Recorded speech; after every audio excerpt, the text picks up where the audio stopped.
नमस्कार। स्वास्थ्य कार्यक्रम में आज हम बात करेंगे मातृत्व परिचर्या के बारे में, जिसमें नारी के स्वास्थ्य के साथ साथ उसके बच्चे की भी सेहत बनी रहे। तो धात्री महिलाओं के लिए उनकी दिनचर्या और परिचर्या में सुझाव देने के लिए हमारे साथ मौजूद हैं डॉक्टर शिप्राधर। आपका बहुत बहुत स्वागत है हमारे स्टूडियो में। जैसा कि ये एक समाज सेविका भी हैं और इनके बारे में बता दें कि ये बालिकाओं के जन्म होने पर उसका कोई भी जो चार्ज होता है उसका वो चार्ज नहीं लेती हैं, जिसके लिए इन्हें प्रधानमंत्री से सम्मान भी प्राप्त हो चुका है। डॉक्टर साहब, हम सबसे पहले जानना चाहेंगे, जो एक होता है कि महिलाओं के लिए सबसे बड़ा खुशकिस्मत का दिन बोल सकते हैं उसको, कि वो पहले बार जो बच्चा होता है तो उसके बारे में आप क्या कहना चाहेंगी? हमारे वेदों में एक श्लोक है, ओम पूर्णमिदं पूर्णमिदं पूर्णात् पूर्णमुदच्यते पूर्णस्य पूर्णमादाय पूर्णमेवावशिष्यते। इसका मतलब कि एक पूर्ण के से एक पूर्ण की उत्पत्ति हुई, और यही है हमारे माँ और बच्चे का। मतलब माँ एक संपूर्ण व्यक्तित्व है और उससे एक व्यक्तित्व की उत्पत्ति होना। तो ये सृष्टि ने, जो ईश्वर ने जो ये गिफ्ट दिया है, ये सिर्फ एक माँ को ही दिया है। और सही बात है, एक माँ ही इसका अनुभव कर सकती है। तो एक माँ के लिए दुनिया की शायद सबसे सुखद अनुभूति होती है माँ बनना। बिल्कुल।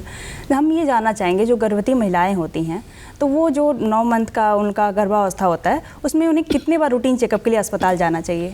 हाँ, ये बहुत एक इम्पॉर्टेंट क्वेश्चन है, क्योंकि अक्सर ऐसा होता है कि पेशेंट्स जैसे मेरे पास भी आए तो कई 2-3 महीना 4 महीने नहीं आए। भाई क्यों नहीं आए? तो हमें कोई प्रॉब्लम ही नहीं थी। तो इसका लिए हमें उन्हें बताना पड़ता है कि नहीं, आपको जैसे जब आपको ऐसा हुआ कि आपका मासिक चढ़ा, तो एक बार तो आपको टेस्ट करा कर ये कंफर्म करना चाहिए कि आप प्रेग्नेंट हैं कि नहीं, क्योंकि और भी बहुत सारे रीजंस होते हैं। और उसके बाद कायदे से तो उनको हर 28 हफ्ते तक हर महीने उनको आना चाहिए। 28 के बाद 36 हफ्ते तक उनको महीने में 2 बार, और उसके बाद फिर हर हफ्ते आना चाहिए। ये प्रॉपर रूटीन है चेकअप का। जैसे रूटीन की बात कर रही हैं, तो हम उससे पूछना चाहेंगे, जो टीकाकरण होता है, जो टीका लगवाते हैं लोग, वो कब और कैसे लगवाना चाहिए, कब कब? टीका के लिए भी बड़ी वो है, क्योंकि जब पेशेंट जैसे ही प्रेग्नेंट होती है, उसको इतना तो अब समझ में आ गया है कि उसको टीका लगना है। तो वो पहले दिन जब आएगी तो मेरा टीका कब लगेगा, तो इसके लिए भी बताना चाहेंगे कि 16 हफ्ते से लेकर के 28 हफ्ते तक के बीच में कभी भी पहला 24 हफ्ते के बीच में 16 हफ्ते से लेकर 24 हफ्ते के बीच में पहला टीका लगेगा, और पहले टीके के 1.5 महीने बाद फिर दूसरा टीका लगेगा। अच्छा जी। अक्सर आजकल डॉक्टर साहब ये जानना चाहेंगे कि लोग ये शिकायतें कर रहे हैं कि मेरा जो डिलीवरी है वो नॉर्मल हो सकता था, लेकिन डॉक्टर के दबाव के कारण हमें उसका ऑपरेशन करवाना पड़ा। इस तरह की बहुत सारी लोगों की शिकायतें सुनने को मिली है। इस पे आपका क्या कहना है? हाँ, ये तो बात सही है, लेकिन इसके पहले हम ये बताना चाहेंगे कि क्या खान पान हम ऐसा रखें, प्रेगनेंसी के टाइम में हम ऐसा क्या खान पान रखें। तो उसके लिए जो रूटीन है वो कायदे से ये है कि हमें, जैसे अगर हम एक थाली में हमने खाना लिया, तो उस थाली का हमको 50% फ्रूट्स और वेजिटेबल से भरा होना चाहिए, और जो 25% है वो प्रोटीन से, और अगला जो 25% है वो कार्बोहाइड्रेट से भरना चाहिए। इससे ये होता है कि हमारे पूरे 9 महीने की प्रेगनेंसी में एक, जैसे हमने अभी पहले बताया, एक शरीर के अंदर एक शरीर पल रहा है। तो उस शरीर जो हमारा बच्चा है उसको पूरा भोजन मिले, ताकि वो एक नॉर्मल ग्रोथ और वेट के साथ नॉर्मल टाइम पे पैदा हो। इसके लिए हमें खान पान का बहुत ध्यान देना चाहिए। स्पेशली हमको अपने खाने पाने में प्रोटीन और कैल्शियम, आयरन, मिनरल, विटामिन, इन सब की ज़रूरत पड़ती है। तो प्रोटीन के लिए हमें बहुत ज़्यादा भटकने की ज़रूरत नहीं है। हमारे नॉर्मल डाइट में भी हम लोग डेली दाल खाते हैं, तो उसके लिए हमें दाल खाना है, अंकुरित आहार खाना है, और उसके अलावा हम दूध से भी हमको प्रोटीन मिलेगा। बिल्कुल। और इसके लिए मतलब पेशेंट को ये कहना है कि आप कम से कम 2 ग्लास दूध प्रतिदिन लें, ऐसा करें। अगर मान लो 2 ग्लास वो नहीं डाइजेस्ट कर पा रही है, तो 1 ग्लास दूध ले ले और 1 कटोरी भर करके दही खा ले। तो दही से उनको प्रोबायोटिक्स भी मिल जाएगा और प्रोटीन भी मिल जाएगा। ऐसे ही हमको कैल्शियम की बहुत ज़रूरत होती है, क्योंकि जब जो हमारा बच्चा पेट में बढ़ रहा है उसकी हड्डियों की ग्रोथ होती है, तो उसके लिए, और माँ भी जब डिलीवरी के बाद लैक्टेशन करेगी तो उसको भी कैल्शियम की ज़रूरत होती है, तो कैल्शियम भी हमें बहुत ज़रूरत होती है। उसके लिए भी हमको डेयरी प्रोडक्ट्स चाहिए, जैसे दूध चाहिए, पनीर चाहिए, छाछ चाहिए। छाछ से, जिसको बटर मिल्क भी कहते हैं, बहुत ही यूज़फुल हमारी डाइट के लिए होता है। उससे हमको प्रोबायोटिक्स भी मिलते हैं, और बहुत से पेशेंट को जैसे गैस और गैस्ट्राइटिस इन सब की प्रॉब्लम होती है, उससे भी उनको रिलीफ मिलता है। तो इससे हमको कैल्शियम मिल जाएगा। फ्रूट्स के लिए ऐसा नहीं है कि हम जो बहुत महंगा फ्रूट मार्केट में है वही खाएंगे तो हम मतलब हेल्दी होंगे, ऐसा बिल्कुल नहीं है। जैसे कभी कभी ऐसा होता है कि 250-280 रुपये किलो सेब मिल रहा, पेशेंट को लगता है कि सेब सबसे ज़्यादा, सेब में सब कुछ है, तो ऐसा नहीं है। ये मानी हुई बात है कि सेब से ज़्यादा आयरन हमको अमरूद से मिलता है। तो अगर अमरूद उस सीज़न में मिल रहा है तो हम अमरूद लें, सिट्रस फ्रूट में हम ऑरेंज लें, उससे हमको विटामिन सी भी मिलेगा, हमको फाइबर भी मिलेगा, हमको लिक्विड भी मिलेगा। तो इस चीज़ का हमको पूरा ध्यान देना है।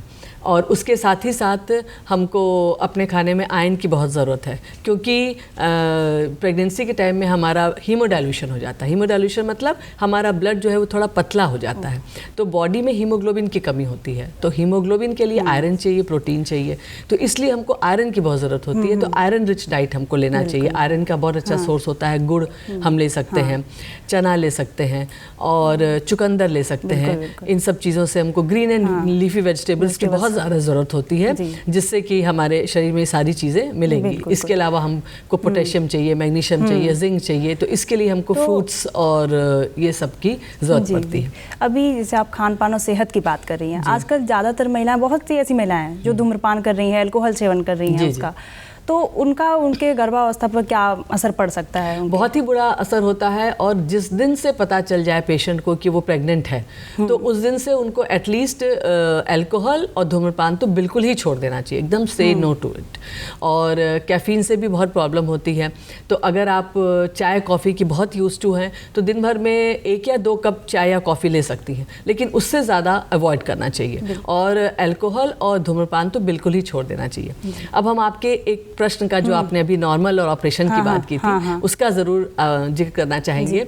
ये आजकल बहुत है, लोगों को ऐसा है कि डॉक्टर्स जानबूझ के ऑपरेशन कर दे रहे हैं। तो उसमें रीज़न इसके पीछे ये होता है कि पहले ज़माने में जब हम अपना काम खुद से करते थे, हम बैठ के किचन में काम करते थे, तो उससे उठने बैठने से हमारी बहुत सारी एक्सरसाइजेज हो जाती थी, और पेरिनियल एक्सरसाइजेज भी हो जाती थी, हमारी बोन्स की एक्सरसाइजेज हो जाती थी, और साथ ही साथ हम अपना जैसे मसाला पीस रहे हैं तो उससे इसकी एक्सरसाइज हो गई, और उठ बैठ रहे हैं तो हमारे पेरिनियल रीजन की एक्सरसाइजेज हो गई, तो हमारा पेरिनियम रिलैक्स रहता था।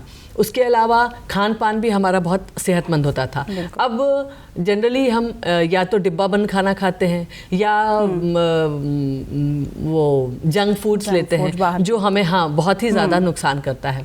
और हमारी एक तो कुछ दर्द सहने की कैपेसिटी भी कम हो गई है, और एक्सरसाइजेस बहुत कम हो गए हैं। तो इसके वजह से कुछ ऐसे रीजंस हो जाते हैं जहाँ पे डॉक्टर्स को मजबूरी में ऑपरेशन करना पड़ता है, क्योंकि अगर डॉक्टर ने अननेसेसरी बहुत ज़्यादा वेट किया और कहीं बच्चे ने पेट में टट्टी कर दिया, उसने गंदा पानी पी लिया, तो फिर बच्चे को या तो एडमिट करना पड़ेगा, या भगवान न करे कुछ कॉन्सिक्वेंसेस भी उसकी वजह से हो सकते हैं। इसलिए ही यही एक रीज़न होता है डॉक्टर का, क्योंकि कोई भी डॉक्टर ये नहीं चाहेगी कि हम जानबूझ के मरीज का ऑपरेशन करें, क्योंकि आप ही सोचिए कि नॉर्मल डिलीवरी में पेशेंट हार्डली 1 या 2 दिन रहती है, ऑपरेशन में 4 से लेकर 8 दिन तक रहना पड़ता है। तो डॉक्टर के पास भी बेड फंसा रहता है, उसकी और भी बहुत सारी प्रॉब्लम होती है। तो इसलिए कृपया करके हम आप सभी से रिक्वेस्ट है कि प्लीज़ डॉक्टर्स पे विश्वास करें, और जैसा डॉक्टर कह रहे हैं उस हिसाब से करें। जी। और ये पूछना चाहेंगे, जो धात्री महिलाएं होती हैं, जैसे जब उनका बेबी हो जाता है, धात्री महिलाओं का जो वो होती हैं और उनके नवजात बच्चे होते हैं छोटे, तो उन्हें किस बातों का खास ख्याल रखना चाहिए अपने दिनचर्या में, अपने खान पान में, जिससे बच्चा भी स्वस्थ रहे और वो भी स्वस्थ रहे? एक तो अभी जैसे अपने खान पान के बारे में बताया कि स्पेशली हमको प्रोटीन और इन सब चीज़, कैल्शियम, इन सब चीज़ों का ध्यान लेना है, मिनरल्स को लेना है, फ्रूट, ग्रीन लीफी वेजिटेबल्स खाना है। उसके साथ ही साथ एक्सरसाइज बहुत ज़रूरी है। एक्सरसाइज में जैसे कुछ लेडीज होती है वो लाइफ में कभी उन्होंने एक्सरसाइज नहीं किया, तो कभी नहीं किया तो वो प्रेगनेंसी में ही स्टार्ट करे, ऐसा बिल्कुल नहीं है। तो एक सिंपल एक्सरसाइज है जो कि है टहलना। उसमें ज़्यादा कुछ नहीं करना है, उसमें न पेट दबेगा आपका न कुछ है, लेकिन एटलीस्ट 20 मिनट्स टू 30 मिनट्स की रेगुलर वॉकिंग तो बहुत ज़्यादा ज़रूरी है। और अगर कुछ महिलाएं पहले से एक्सरसाइज कर रही हैं तो उसमें भी जो लाइट एक्सरसाइजेज होती है वो आराम से आप प्रेगनेंसी में कर सकती हैं। और टहलने के साथ साथ उनका नींद पूरी होना बहुत ज़रूरी है। तो उसके लिए कहा जाता है कि कम से कम 10 घंटा मरीज को बिस्तर पे लेटना ही लेटना है, जैसे 2 घंटा दिन में और 8 घंटा रात में। अगर नींद न भी उसको आ रही है तब भी वो बिस्तर पे लेटें, और लेटते समय उसका पोस्चर का बहुत ध्यान देना है। कभी भी पेशेंट को सीधे नहीं लेटना, मतलब पीठ के बल नहीं लेटना है। उससे क्या होता है कि ब्लड सर्कुलेशन कम होती है और बच्चे को प्रॉब्लम होती है बाद में। तो उसको हमेशा करवट लेटना है, अधिकतर तो बाएं करवट लेटे, और अगर बाएं करवट से प्रॉब्लम है तो दाहिने करवट लेटे। पेट के बल या पीठ के बल बिल्कुल ही ना लेटे। और एक्सरसाइज का बहुत ध्यान दें, पानी बहुत पिएं, क्योंकि हाइड्रेशन प्रॉपर होता रहे इसका बहुत ध्यान देना है। उसके अलावा बहुत ज़्यादा सफाई का भी ध्यान देना है, क्योंकि कभी कभी ऐसा होता है कि हमारी छोटी सी चूक की वजह से हमारे इन्फेक्शन का डर रहता है, जिससे हमारे और हमारे बच्चा दोनों को ही प्रॉब्लम होती है। बिल्कुल बिल्कुल। जैसे कि आप एक समाज सेविका हैं और इतना अच्छा काम करती हैं कि बालिकाएं होती हैं तो आपके वहाँ तो आप उसका कोई प्रसव का चार्ज नहीं लेती हैं, तो ये इसकी प्रेरणा आपको कब और कहाँ से मिली थी? उसका भी रीज़न मेनली यही है कि जैसे जब भी बिटिया होती थी तो एक बड़ा सैड सा माहौल हो जाता था, अच्छा नहीं लगता था। सब लोग बहुत कि अरे बिटिया हुई है, बिटिया हुई, जैसे कि मतलब कोई रौनक नहीं, कोई खुशी नहीं। बट रियरली कोई ऐसी फैमिली होती थी जो बेटी होने पे खुश होती थी। तो ये देख के बहुत अजीब सा लगता था कि भाई बेटियों ने ऐसा क्या कर दिया कि उनके आने पे वो खुशी नहीं है जो बेटे के होने में, बेटे में बहुत खुशी, बहुत एक्साइटमेंट। तो इसके लिए हमको लगा कि कुछ करना चाहिए बेटी होने पे। तो हमने अपने हस्बैंड डॉक्टर M.K. श्रीवास्तव से कहा कि डॉक्टर साहब हम कुछ ऐसा करना चाहते हैं कि बेटी होने पे भी लोग उतना ही खुश हो जितना बेटा होने पे। तो एक्चुअली ये सोच मेरे हस्बैंड की ही है। उन्होंने कहा कि अगर उनके चेहरे पे खुशी देखना चाहती हो तो उनसे किसी प्रकार का कोई डिलीवरी चार्ज मत लो।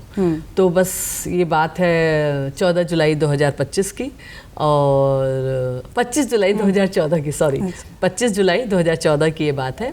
और 2014 से हमने स्टार्ट किया कि जब से मेरे हॉस्पिटल में जब भी किसी बिटिया का जन्म होगा तो हम लोग उनसे डिलीवरी का कोई चार्ज नहीं लेंगे।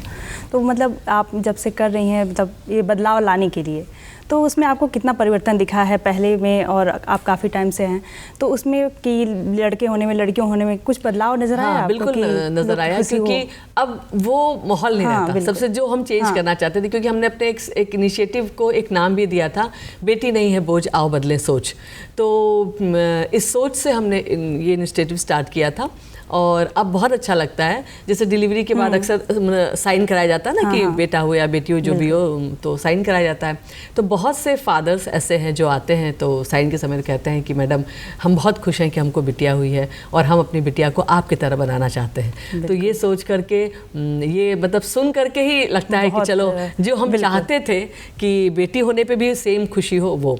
और इवन कभी कभी ऐसा भी होता है कि जैसे किसी को बेटा हो गया तो कह रहा अरे मैडम हम तो बेटी के लिए आए थे और हमको बेटा हो गया। ये तो काफ़ी बड़ा बदलाव देखने को मिलता है। जी, बहुत बड़ा बदलाव है और बहुत ही अच्छा लगता है।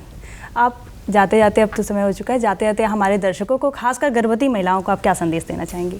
हम ये कहना चाहेंगे कि ये ईश्वर की देन है हमारे ऊपर कि हम माँ बनना चाह रहे हैं। तो इस चीज़ को बहुत ही हैप्पीली इसको एक्सेप्ट करिए।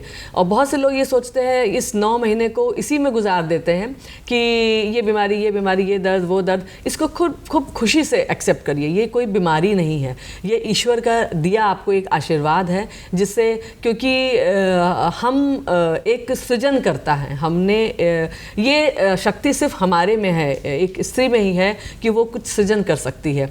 और इसलिए इसको बहुत खुशी से करिए और पूरे 9 महीना को खूब हैप्पीली एंजॉय करिए और कोशिश कीजिए कि खूब आपका बच्चा बहुत संस्कारी हो। इसके लिए आप खूब अच्छी अच्छी बुक्स पढ़िए, खूब अच्छी अच्छी बातें सोचिए, खूब अच्छी अच्छी काम करिए, अच्छी अच्छी पॉजिटिव चीज़ें अपने अंदर लाइए, ताकि जो आपका भावी बच्चा है वो भी एक बहुत ही संस्कारित बच्चा हो और हमारे देश को विश्व गुरु बनाने में पूरी सहायता करे। जी, डॉक्टर साहब आपका बहुत बहुत धन्यवाद। आप हमारे स्टूडियो में आई और इतनी महत्वपूर्ण जानकारी दी महिलाओं को लेकर के और उनके बच्चों को लेकर के। बहुत बहुत धन्यवाद।